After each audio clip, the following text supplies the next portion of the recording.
Bonsoir, mesdames et messieurs. Je crois que vous êtes bien portantes depuis vos maisons. Mesdames et messieurs, avant tout, j'aimerais vous parler de la présentation de l'exposé de cette grande émission nommée La religion et la vérité. Nous sommes ici sur la chaîne Boyo Kabiso TV, qui est une chaîne d'actualité et de divertissement. En amont, je m'appelle Monsieur André Mbembe, votre journaliste, fondateur et présentateur de cette émission que vous connaissez, La religion et la vérité. Pour continuer, mesdames et messieurs, cette émission est créée pour permettre à tout homme qui fait partie d'une religion de comprendre en profondeur la vérité qui se trouve dans cette religion-là.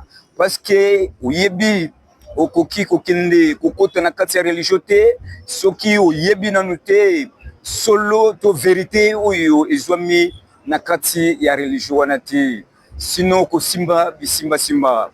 En conclusion, nous n'allons pas seulement nous arrêter à la présentation de l'exposé, mais nous allons aussi également accueillir pour vous un homme de Dieu, un serviteur de Dieu qui va échanger avec nous tout au long de cette émission. Suivons cela en image, mesdames et messieurs.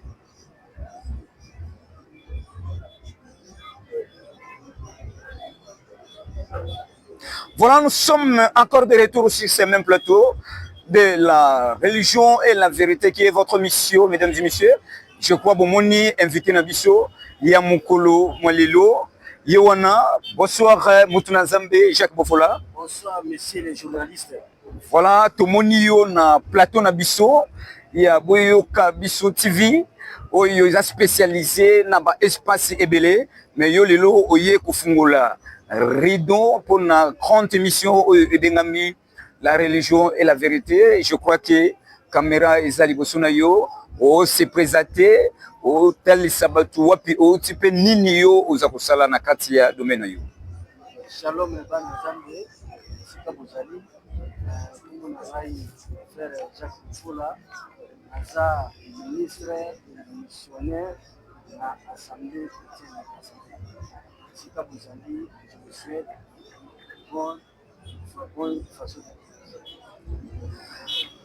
Merci, émission Nabiso. Et bandi bandeko na ngai. Wete télévision ezali radio te. Lelo toko solola likolo ya sujet Nabiso.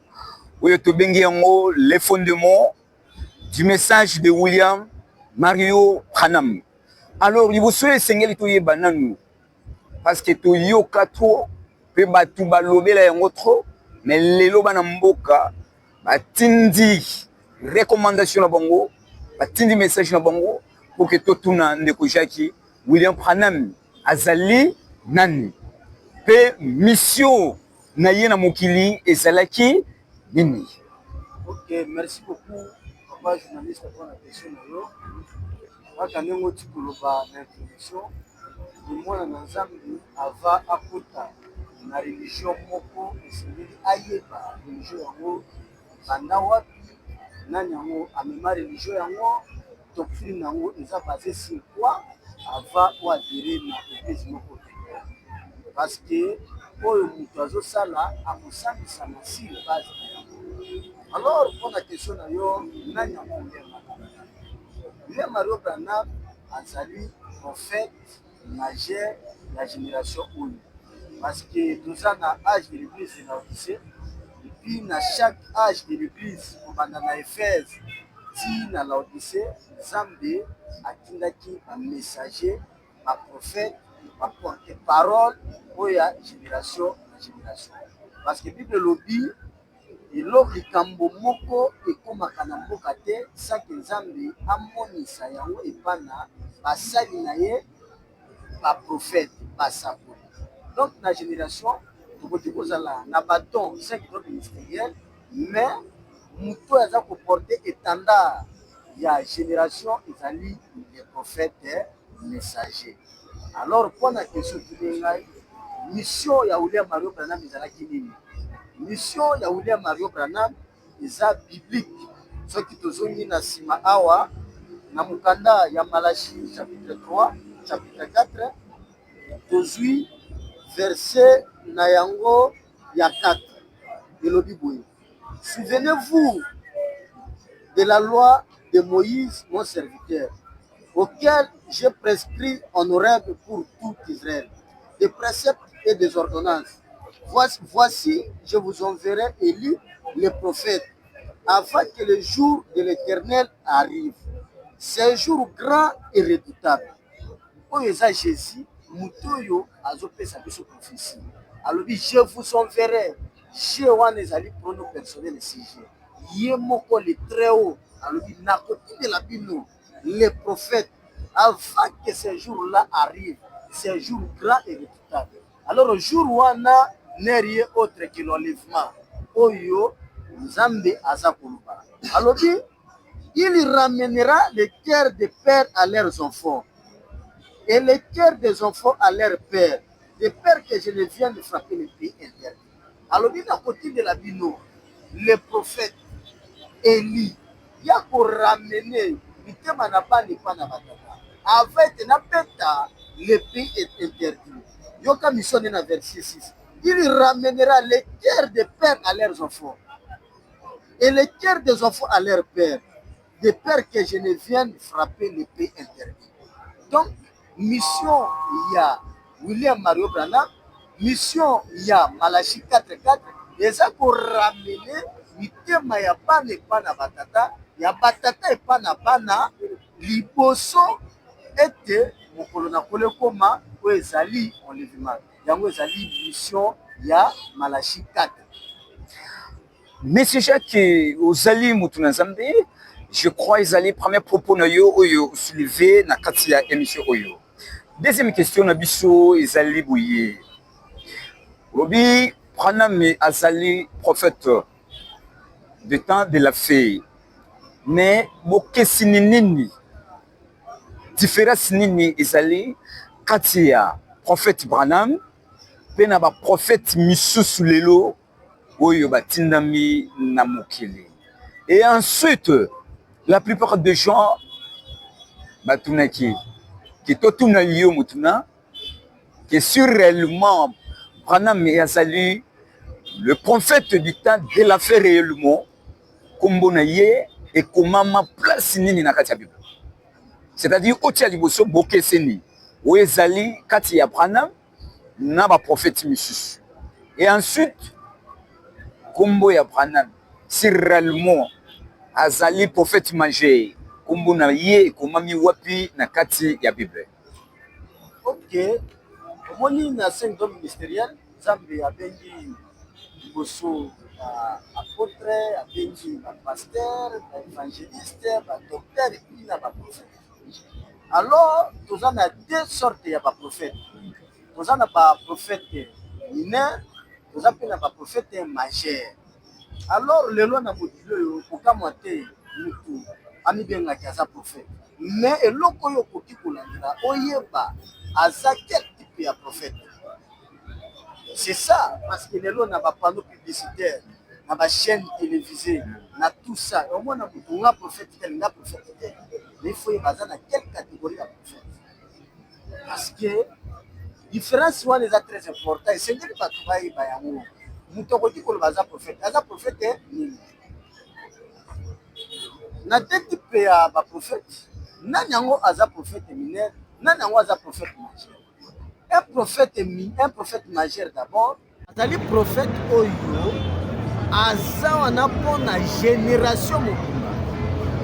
Un prophète majeur, azaka prophète ya africain, azaka prophète ya américain, azaka prophète ya européen, azaka prophète ya monde entier. Donc message naye est un message universel.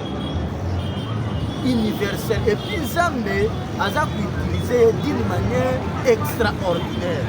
Pas seulement pour la continent naye, pas seulement pour la peuple naye, mais pour na molongo. Par contre, un prophète mineur, aza mutoyo, aza na vision spécifique. Kaka na contrôle ya zali. Pour ceux qui ont lu la Bible, na mukanda na acte des apôtres. Total na acte des apôtres awa. Acte acte des apôtres. Acte des apôtres na chapitre 12. Acte des apôtres chapitre 11 verset 27. En ce temps-là, des prophètes descendirent de Jérusalem à Antioche. L'un des nommés Agabus s'éleva et annonça par l'Éternel qu'il y aura une grande famine sur toute la terre. Elle arriva en effet sous l'eau. Awa, na écriture totangi na acte des apôtres, awa toza na âge de l'église de l'Éphèse. Na âge de l'église de l'Éphèse, moto azalaki prophète majeur na âge de l'église de l'Éphèse, ezalaki bongo Paul. Par contre, Tomoni Agabus, sous la conduite du Saint-Esprit, il a annoncé que Nzala et Kozala na moto. Mais il y a Azalaki messager, il y a âge de l'Éphèse. Azalaki prophète, où ils ont inspiré, que yo prophétisé pendant un fait, où ils ont touché contre na Momawana. Aïe par la voix du Seigneur, a annoncé qu'ils allaient Kozala na moto. Mais Azalaki, prophète et messager. Le prophète messager de l'époque, on est Azalaki de Paul. Alors, un prophète majeur, pour la question, lorsqu'il donne sa prophétie est universelle. Sa prophétie n'a pas de limite. Sa prophétie n'a pas de race. Sa prophétie n'a pas de couleur. Sa prophétie, c'est pour tout le monde. C'est pour le monde entier. Tandis qu'un prophète mineur, il a côté qu'on soit prophétie sur son église, a côté qu'on soit prophétie sur sa contrée, a côté qu'on soit prophétie même sur son pays. Sa prophétie peut être nationale, mais écoutez. On a posé la question, différence entre Branham et le prophète Moussou. Lorsque William Mario Branham est venu, la prophétie William Mario Branham, les actifs pour l'Amérique, la prophétie est pour le monde entier. Alors, parmi ma prophétie, en 1953, il a donné beaucoup de prophéties. Mais ceux qui n'ont pas si Atami Balomi Sato, Frère Branham a dit qu'il y aura une maladie qui va frapper le monde. À tel point que maladie wana partout par cause de remède dans le côté. Les lots à un moment donné, si des y a dans le monde entier et frappé battu jusqu'à aujourd'hui, il n'y a pas une remède pour la guérir dans sida. Il y a des calmants, mais qui sont comme ça dans sida, ils ont mis dans noté, quel que soit l'avancée scientifique. Au moins, la profession est touché le monde entier. Et touché Kaka, tout le monde. Alors, le progrès de la science va évoluer. Oh, Batou, parce que ça, la moutouka, moko, oh, il forme, il y a lick les œufs, à tel point que vous avez besoin que vous allez conduire na volate et vous allez conduire na ba télécommande. Pour la qualité, pour la macamotali, l'embouteillage, vous allez bloquer na moutouka. Après, vous avez na télécommande, vous guidez, vous pouvez orienter en place nini et côté vous allez. Et puis tout le monde y a ceux qui ont continué à internet, ils ont mon ami tout que je forme, il y a lick. Sosudo, lick, vraiment, quelqu'un des prophètes en bas. Les gens qui prennent les États-Unis, mais les gens qui prennent le monde entier. Branham et les choses sont l'objet. Russie est frappé les États-Unis et puis il y a comme la première puissance mondiale. Alors, le bateau va à l'actualité pour le moment. Tout le monde a avancé scientifique à Russie. Tout le monde a Russie en 2021, guerre face à l'Ukraine. Bateau va dire que la Russie a l'Ukraine. Ok, ils ont l'Ukraine, ils ont l'Union européenne. Ils ont l'Union européenne. Jusqu'à aujourd'hui, ils ont dit que moyen à la disposition l'Ukraine. Ils ont aussi dépensé trop, mais Russie a battre les records. Et les lots de continent internet, on tape Sputnik, on commande un missile, oh, il y a un espace, il y a Baris, ok, les lots, ceux qui quittent dans Mokili, le monde tombe par terre. Donc, tout ça vraiment un accomplissement, il y a ma prophétie. Mouton, tu commandes à Makambo, on a d'avance, les Akaka, un prophète majeur. Lui donne sa prophétie, c'est pour toute une génération. Lui donne sa prophétie pour tout un âge de l'église. Par contre, un prophète mineur, à cause de la vision, il a fait un mot spécifique, kaka, na pays naïe, na église naïe. Voilà la différence entre William Mario Branham et le prophète. Malgré que Moutounanzambe opesi penza ba exemple moko typique te, mais nalingi na dévoiler quand même moi ba mystère moko.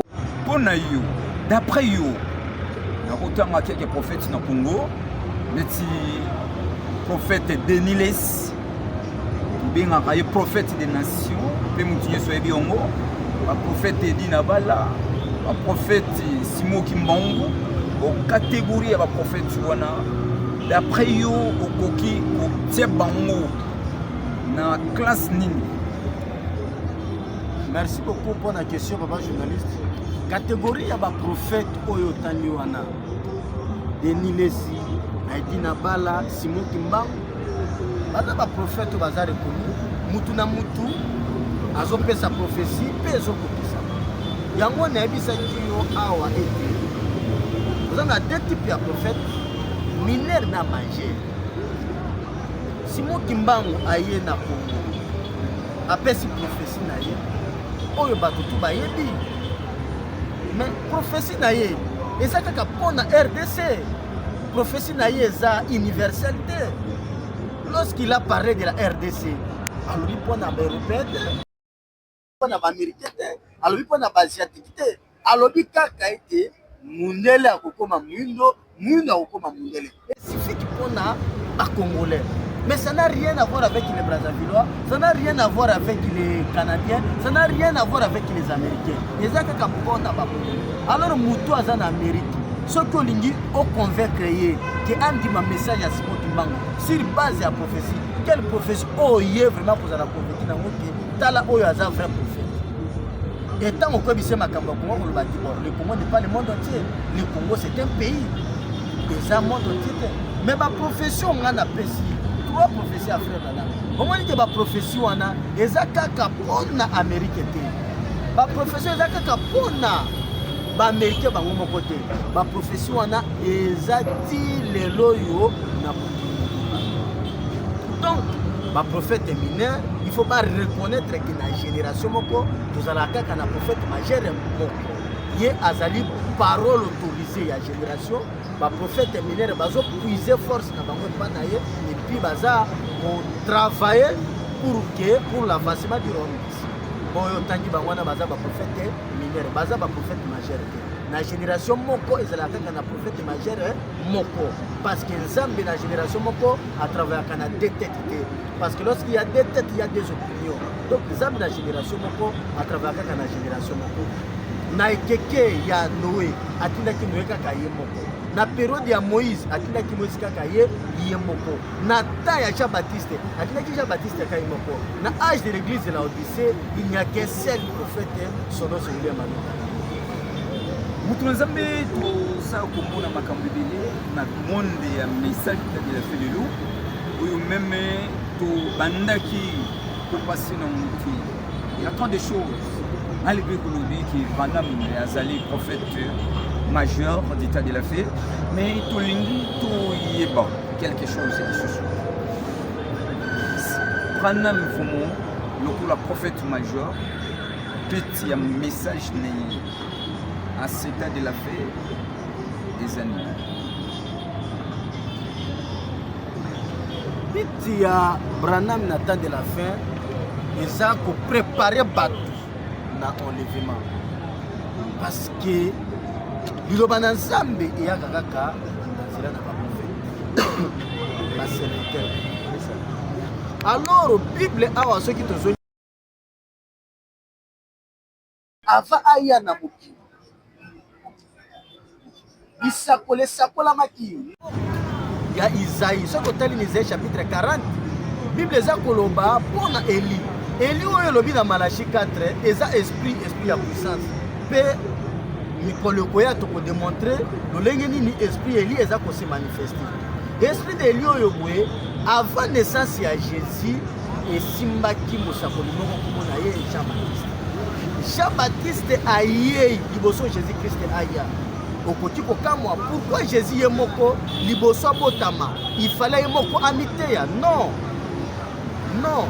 Même les lois boisés à travers Kakabassan. Nzambe a côté Jean-Baptiste. Jean-Baptiste azalaki comme précurseur ya Jésus-Christ na première venue na ye. Boso Jésus-Christ aya Jean-Baptiste saisi par l'esprit auti désert akiti na Jourdain aza koteya. Bobongo la mitema atei parole de Dieu. Après Jean-Baptiste a présenté bateau Jésus. Voici l'agneau de Dieu qui ôte le péché du monde. Alobi naza digne même à kolongola sandal na ye. C'était avant la venue du Seigneur Jésus. Alors, dans Malachie 4, Elobi, à côté de l'Issus Eli, avant que ce jour grand arrive, ce jour redoutable, jour où on est enlèvement, pour ceux qui première venue à Jésus, à Tindaki Jean-Baptiste, à plus forte raison que sa seconde venue. Donc, objectif à message du temps de la fin, les apprendre à préparer épouse la seconde venue du Seigneur Jésus, où ils allaient enlèvement. Parce que le temps est proche. Le temps est vraiment proche. Ce qui est totalement makambo na mokili tout ça, peut totalement commis, to commis na temps na suka. Bongo soki na venu à liboso à Jésus, prophète Azalaki, zoka na seconde venue, il fallait prophète aya a ramener mitema na bane kwa na bakata.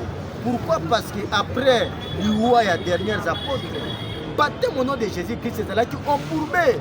Parce que après, l'apôtre, c'est l'église catholique à Motoyo et Bimaki. Alors, maté à l'église catholique, les alaki basés sur la parole de Dieu, mais d'une manière erronée. Bazalaki pesant autant mola kaka na moko ya batomate, baye ko instaurer makambo selon makanisi ya bato. Bazolo bakuna le baptême ndeko esale maka na kombo ya papa mona pe musa. Mais ce que tu as lu dans la Bible, bato bazona ndangai, musika to na pena. Est-ce que nani yango akoki koyelanga écriture oyo muto abatsama na kombo ya papa mwana pe musa? Alors que Bible lobite makambu nyonso etia makana molongo na litatu ya bato bale to misato. Yo muto zola nanga na ndako partout pasteur, évêque, archevêque, yelanga citation oyo mutu azwa baptême na kombo ya papa mwana pe musa. Église catholique a bébisaki banakisi balobi o Pierre azalaki premier pape. Or que Pierre azalaki pape était, Pierre n'a jamais été même à Rome. Parce que les lots posent à la pape, il faut oser à la célibataire. Pierre azalaki célibataire, Pierre azalaki na mosi naye. Un moment donné, bota molana Jésus, belle-mère n'est tombée malade, Jésus a été prier pour naye et puis a piqué. Mais les lots bazol baki Pierre azalaki pape. Donc na conseil de Nice, ba ombourbe connaissance au apôtre bazalaki na. Mais mutoyo na génération oyo abimi liboso ya bato. Puis à l'obéité, le vrai baptême, c'est ce qui se fait par l'immersion au nom du Seigneur Jésus, n'est rien autre que William Mario Branham. Nous tous ensemble émission na biso ezako comprendre. Pourquoi na message de l'eau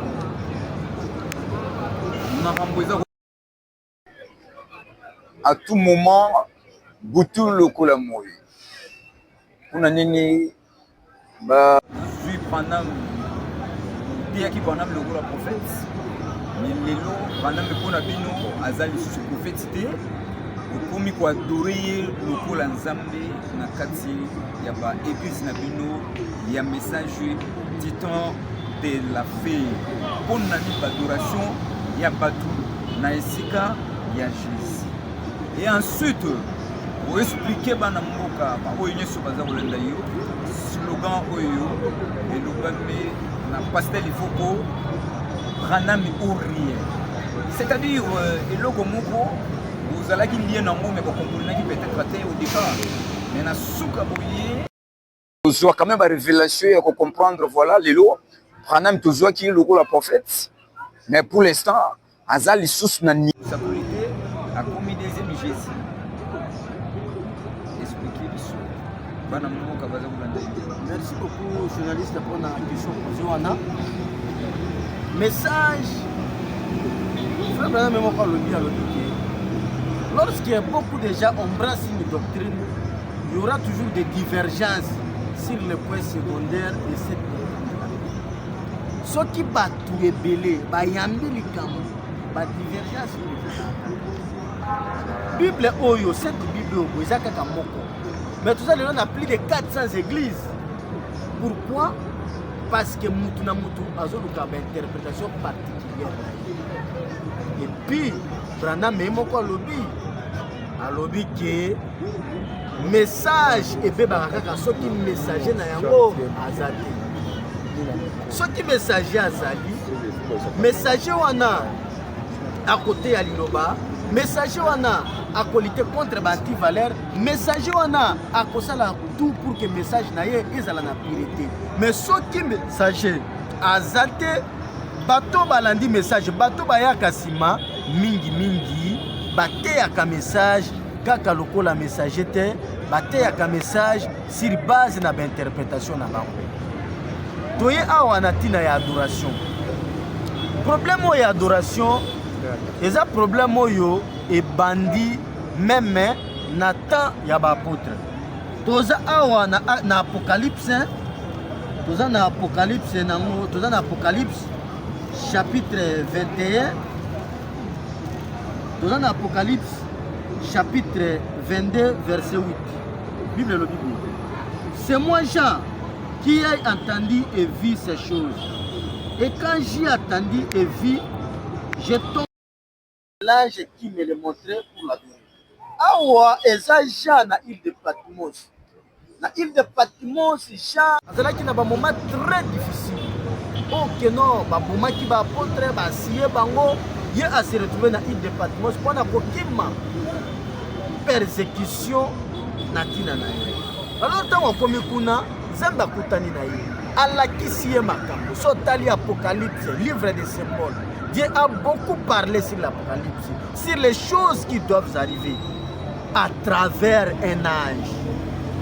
C'est Jean qui nous dit ici que c'est lui qui a vu ces choses.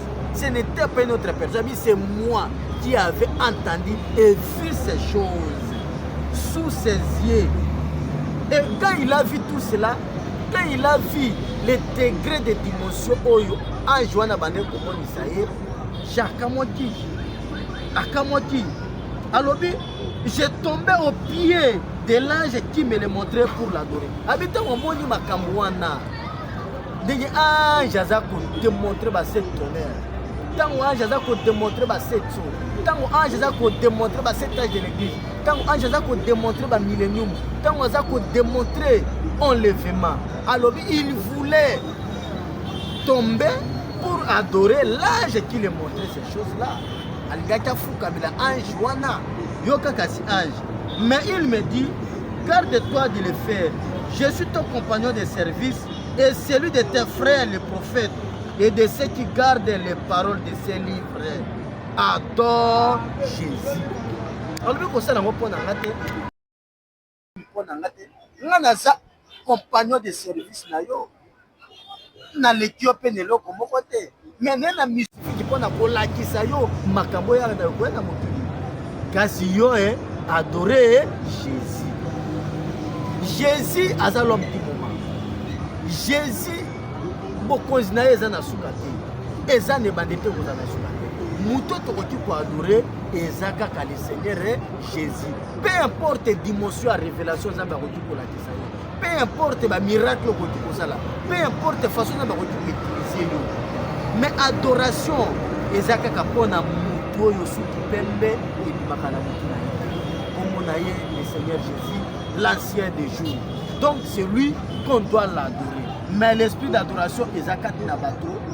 Même le frère Branham alobi bakoko na kalata ko malaki kosala bikeko koyembela kokumba mila ezaki esprit d'adoration ezalaki kati na bango. Mais vrai serviteur de Dieu akoki kolinga te ba adorer ye, akoki kolinga te ba longola ye na statut serviteur de Dieu akoloba même si na sali makambo yo nyonso ezalinga te, mais c'est Christ qui est tout. Et puis pour na ko conclure pendant lobi makambo ya Branham ou rien.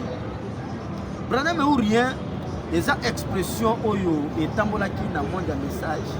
Ce qui tolandeli yango bien, il faut que bandaki koloba on a ba serviteur de Dieu oyo balinga ki kozwa message kotia ngo pembeni côté ya batu ba interprétation na bango bongo. kosala ti kokotola valeur ya message sur base na matia na bango, sur base na influence na bango, si je comprends bien l'expression. Alors, sur le plan biblique, Branham n'est plus grand que Jésus-Christ. Branham a un serviteur, et aucun serviteur n'est plus grand que son maître. C'est Jésus-Christ qui a envoyé William Marion Branham. Donc, pour na bato bazona na ngai, pour na biso ba chrétien, pour na côté les mela, ba fausses enseignements, pour na côté les mela, doctrine na Nicolas, il faut tout le bakande Jésus ou rien. Jésus ou rien. Mais na kati ya monde ya message pour na bato yo, baza kolongwa na matambe ya message ya William Marion Branham.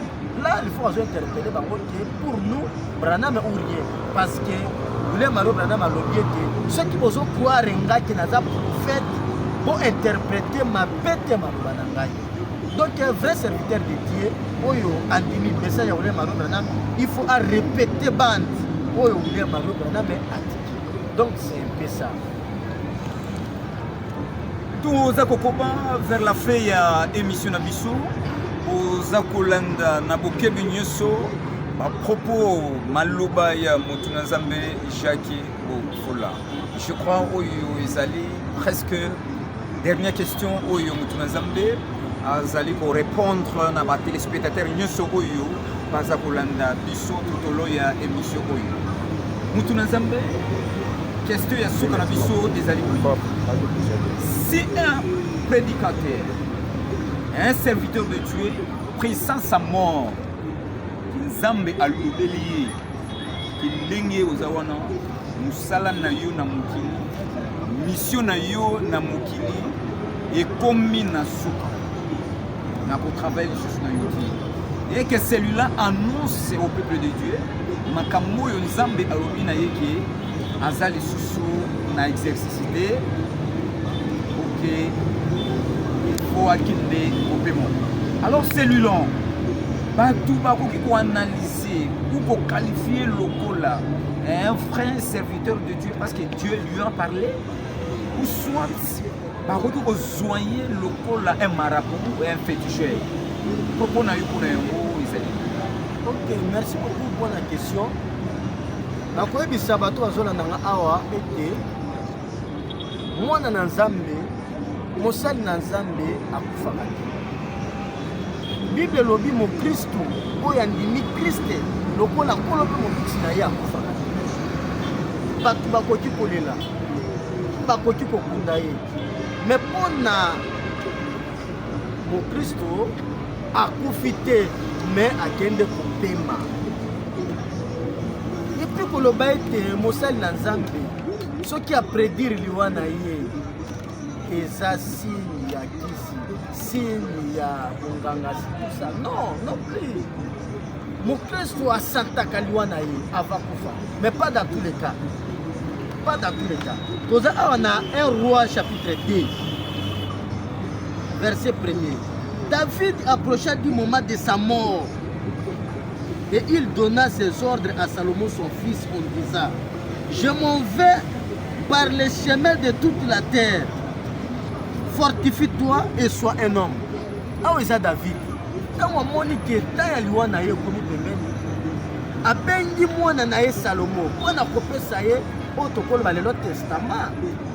Pourquoi bengaki ye? Parce qu'il a pressenti que non, l'état de son départ est proche.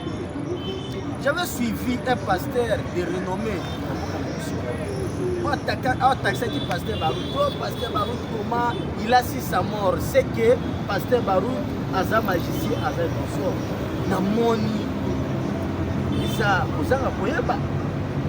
un serviteur de Dieu doit pressentir sa mort. Que non, l'état de mon départ est proche. Même Paul, quand on commence à pénétrer, alors l'état de mon départ est proche. Et c'est qu'elle a senti là, mon papa. Parce que Nzambe a communiqué avec nous sur le sens. C'est au-delà de 5 sens. Et ce sens-là, c'est la foi. C'est au-delà de 5 sens naturels. C'est le 6e sens.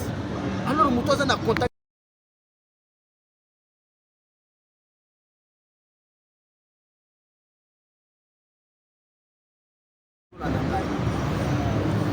moto okangami kaka na makambo yo moto olingi kondima kristo lokola moto estce yo mpe okopresente liwa na yo me moto aza kati na kriste akopresente liwa na yo tokwati meme na message frère na biso fred gauchor ntango akomaki na ntan na ye ya suka frère branam ake kotala ye na ndako asimbi ye na loboko char d'israël esaka bale estce okobika alobi non je retourne à la maison abe nazozonga na ndako ato prier mpo na ngai me nazozonga na ndako donc mwana nzambe eza lisumu te ezalaki bonganga te soki apresente. Merci beaucoup na landi nyonso ya la grande émission la religion et la vérité. Je pense que pour na émission na biso mukolo mwalelo to suki awa matondi na bino nyonso ba ozalaki na biso tout au long ya émission oyo. Merci pe na l'homme de Dieu Jacques Bofola d'avoir accepté aussi à notre invitation. Je remercie également l'ingénieur Arnaud Delisabou qui était derrière la caméra. Pourquoi pas mon ami Jalek OCP comme assistant derrière la caméra. Nous remercions tous ceux qui étaient avec nous tout au long de cette émission. Nous vous disons que c'est par ici où nous mettons un point final pour l'émission de cette soirée. On se retrouve à la prochaine séance. Merci, au revoir.